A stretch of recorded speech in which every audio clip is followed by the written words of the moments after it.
안녕하세요. 22번째 정치화법 디딤 영상 시간을 시작하겠습니다.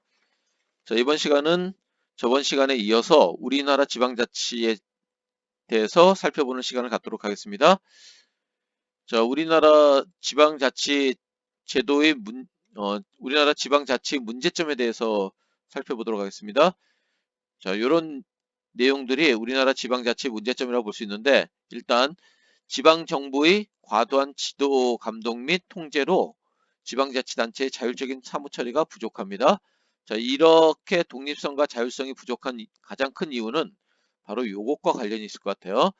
중앙정부의 지원에 의존하여 지방자치단체의 재정 자립도가 떨어지니까 중앙정부의 손을 벌릴 수밖에 없겠죠. 그것이 결국은 지방자치의 어떤 독립성과 자율성을 부족하게 하는 그런 원인이라고 볼 수 있겠습니다. 그리고 각 지방자치단체가 자기 지역의 이익을 우선시하여 갈등이 일어나는 경우, 지역 이기주의 문제, 뭐 이런 것들을 들 수 있겠네요. 그 다음에 지방자치에 대한 주민의 관심과 참여가 부족하다. 정치적 무관심, 이런 것들 들 수 있겠죠. 지방자치라는 것은 주민이 관심을 가지고 지역 문제에 대해 관심을 가지고 참여하지 않으면은 이거는 결국 제대로 운영될 수 없는 그런 제도라고 볼 수 있죠. 그래서 지방자치가 잘 운영되기 위해서는 바로 주민들의 어떤 민주주의 수준과 직결되어 있다. 이렇게 얘기할 수 있겠네요. 자, 그 다음에 우리나라 지방자치의 발전 방안을 보면 음, 중앙정부 권한과 사무의 지방 이양했는데 중앙정부가 위임하는 사무에 관한 권한을 좀 더 많은 부분 지방자치단체에 이양이란 말은 옮겨준다는 얘기죠. 줘야 된다. 이런 얘기고, 그 다음에 지방자치단체의 재정을 확충시켜야 된다.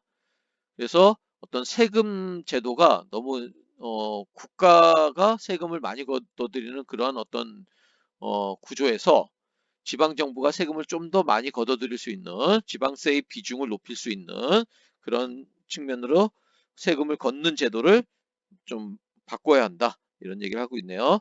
그 다음에 관련 법규와 제도를 명료하게 정비하고 참여 요건을 완화하여 주민의 참여를 확대시켜야 된다.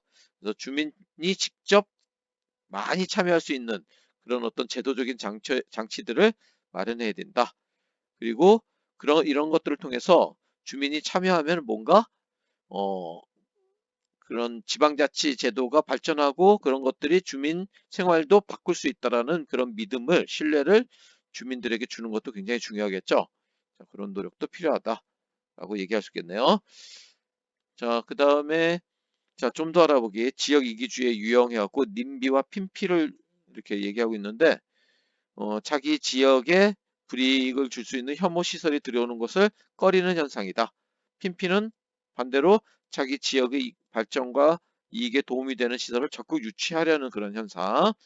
자, 그런 이런 현상들이 있다는 걸 알고 있으면 되겠네요. 그 다음에 이제 문제풀이로 가겠습니다. 학습지 65쪽 함께 보도록 할게요. 자, 문제를 먼저 풀어보고 나서 이 영상을 보면 좋겠습니다. 1번 지방자치란 중앙정부에서 결정된 정책을 지방 수준에서 최대한 효율적으로 이행하는 과정이다. 맞습니까? 자, 틀렸죠? 중앙정부에서 결정된 정책을 그대로 이행하는 것이 아니라 독립적으로 운영되는 거죠. 지방정부에서 독립적으로 정책을 이행하는 거. 그게 바로 지방자치가 되겠습니다. 지방자치는 풀뿌리 민주주의 실현에 기여한다. 기초 단위의 민주주의다. 이 말이죠. 맞는 얘기가 되겠습니다. 우리나라는 국민선거를 통해 구성된 지방의회에서 지방자치단체장을 선출하고 있다. 국민선거를 통해 구성된 지방의회에서 지방자치단체장을 선출하는 게 아니라 따로따로 뽑는 거죠. 따로따로 뽑습니다. 틀렸습니다. 우리나라는 지역 주민이 지방자치에 직접 참여할 수 있는 수단이 법적으로 굉장히 많죠. 아까 여러 가지 제도를 살펴봤죠. 그래서 주민참여예산제도라든지 주민감사청구제도라든지 주민투표, 주민발안, 주민소환 이런 제도를 여러 가지 제도가 있었습니다. 틀렸고 우리나라의 지방자치단체는 급별에 따라서 서울시 단위 광역지방자치단체와 중랑구 단위 이게 뭘까요? 그쵸. 기초자치단체로 구분한다. 이렇게 얘기했습니다. 주민의 대표이자 지방 업무에 관한 최고 의사결정. 그러면은 지방의회가 되겠죠. 집행기관이라고 했으니까 지방자치단체장이 되겠습니다.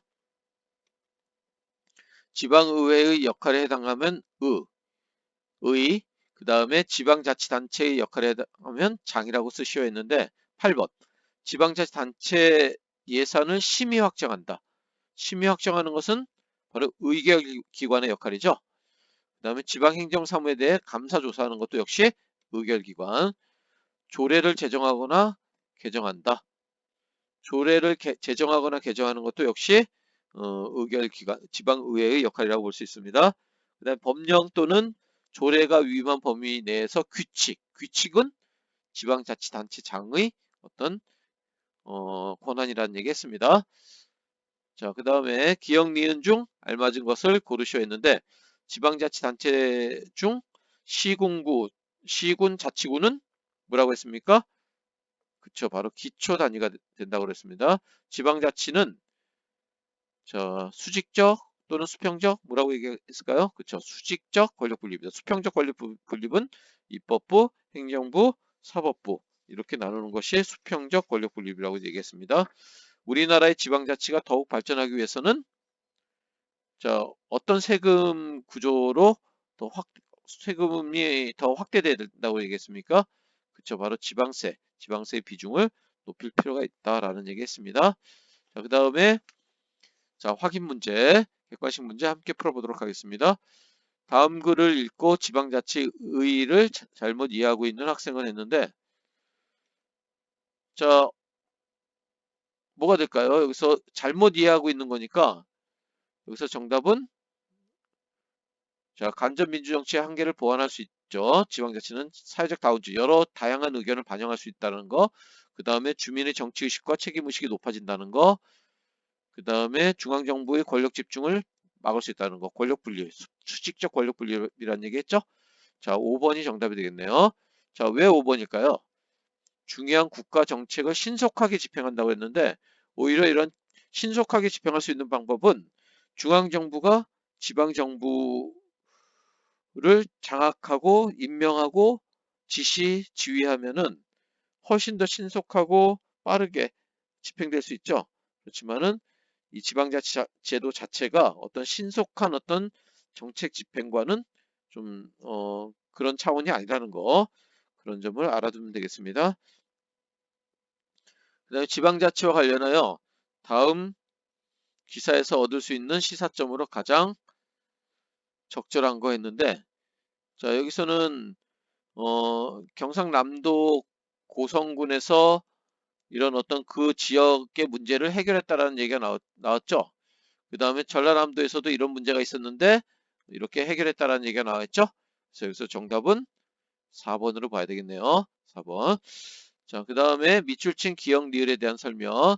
광역이 있고 기초가 있고 그 다음에 각각 또 의결기관과 집행기관이 있죠.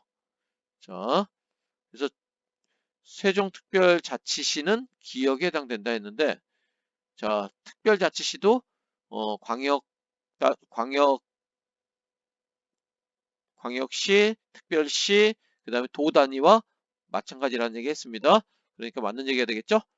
그 다음에 부산광역시, 이게 광역단위고 강서구는 그 밑에 있는 기초단위가 되겠죠? 니은에 해당된다. 맞는 얘기가 되겠네요. 그 다음에 디귿은 조례를 제정할 수 있는 것은 지방의회일까요? 아니면 지방자치단체장일까요? 그렇죠. 지방의회라고 그랬죠. 그러니까 의결기관에서 할 수 있다. 그러니까 맞는 얘기가 되겠네요. 그다음에 서울시장은 리을에 해당된다. 맞는 얘기가 되겠죠. 그 다음에 기역의 리을, 기역의 집행기관이 니은의 의결기관을 임명한다. 아니죠. 다 각각 주민이 직접 선거를 통해서 선출하는 거죠. 정답은 5번 되겠습니다. 그 다음에 239번 문제. 교사의 질문에 틀린 답변을 한 학생은 했는데, 우리나라는, 처음부터, 재헌헌법 시기부터 지방자치제도를 실시했다라는 얘기 했습니다. 자, 갑이 틀렸네요, 여기서는. 그래서 1952년 지방의회가 주민이 직접 선거로 구성되었고 4.19 혁명 이후에는 단체장도 직접 선거로 선출되었지만은 5.16 쿠데타 이후 어, 박정희 대통령이 들어서면서 정부가 들어서면서부터는 임명제로 바뀌었다는 얘기했습니다. 그리고 1990년대 가서야 주민 직선에 의한 지방자치제도가 다시 부활되었다. 이렇게 얘기했으니까 여기서 정답은 1번이 되겠네요. 다음과 같은 제도의 공통적인 특징으로 옳은 것은 했는데 주민이 직접 지역 예산 편성 과정에 참여하도록 한다. 임기 중의 선출직 지방 공직자를 주민투표를 통해 공직에서 물러나는 거. 이거는 예산 편성 과정에 참여하는 거. 이게 뭘까요? 예산 과정에 직접 참여하는 거를 뭐라고 했죠? 주민 참여 예산 제도라고 그랬죠? 그 다음에 자 이렇게 자를 수 있다는 거 뭐라고 그랬죠? 저 주민 소환제라는 얘기 했습니다. 자 그러니까 여기서 답은 뭐가 될까요? 어 그쵸 여기서는 바로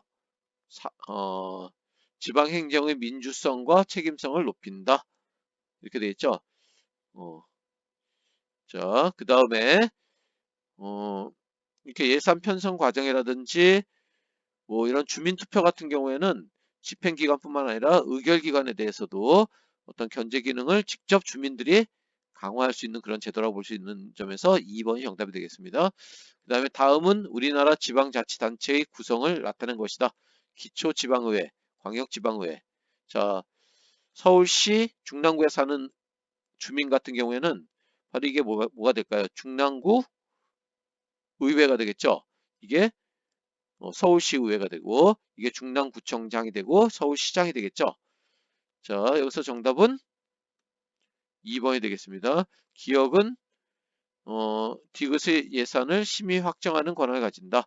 자 예산을 심의 확정하는 것은 의결기관, 의회의 역할이라고 볼 수 있는 거죠. 그래서 여기서는 얘와 얘가 연결되어 있는 거고 얘와 얘가 연결되어 있는 거죠. 그래서 2번이 정답이고 기업과 니은은 조례 범위 안에서 규칙을 제정할 수 있다고 했는데 기업과 니은은 어, 조례의 범위 안에서 규칙을 제정할 수 있는 것은 디귿과 리을의 권한이 되겠죠. 그 다음에 디귿과 리을 아래 각각 교육감을 둔다고 했는데 교육감은 독립적인 그런 주민 직선을 통해서 뽑는다고 그랬습니다. 리을은 기업과 디귿의 업무를 통제 지휘할 권한이 있다. 아니죠. 그 다음에 주민은 디귿과 달리 리을을 여기 주민들, 주민 소환제라고 얘기했죠. 소환한다는 건 자를 수 있다는 얘기라고 했습니다. 불러들인다는 의미니까 자 전부 다 해당됩니다. 그래서 5번은 틀렸습니다. 자, 이상 마치겠습니다. 수고했습니다.